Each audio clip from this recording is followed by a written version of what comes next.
Go. Okay, welcome back, guys, to my channel, Cooking with Mom.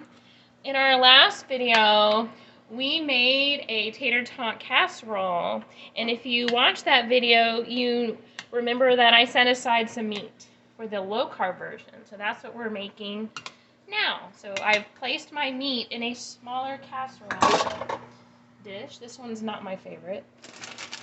And instead of tater tots, we're gonna place cauliflower rice on there like so. And I'm not worried about the chunks because this is mine and no one cares what my food looks like. Now we're gonna add some green.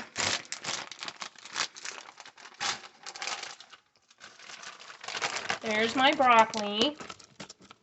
I'm just gonna add it like so. And then we're just gonna cover it in cheese.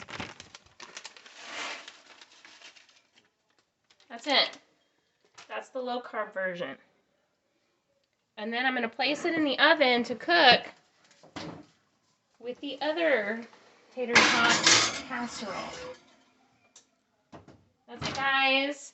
If you've ever eaten a tater tot, make sure to comment below. Thanks.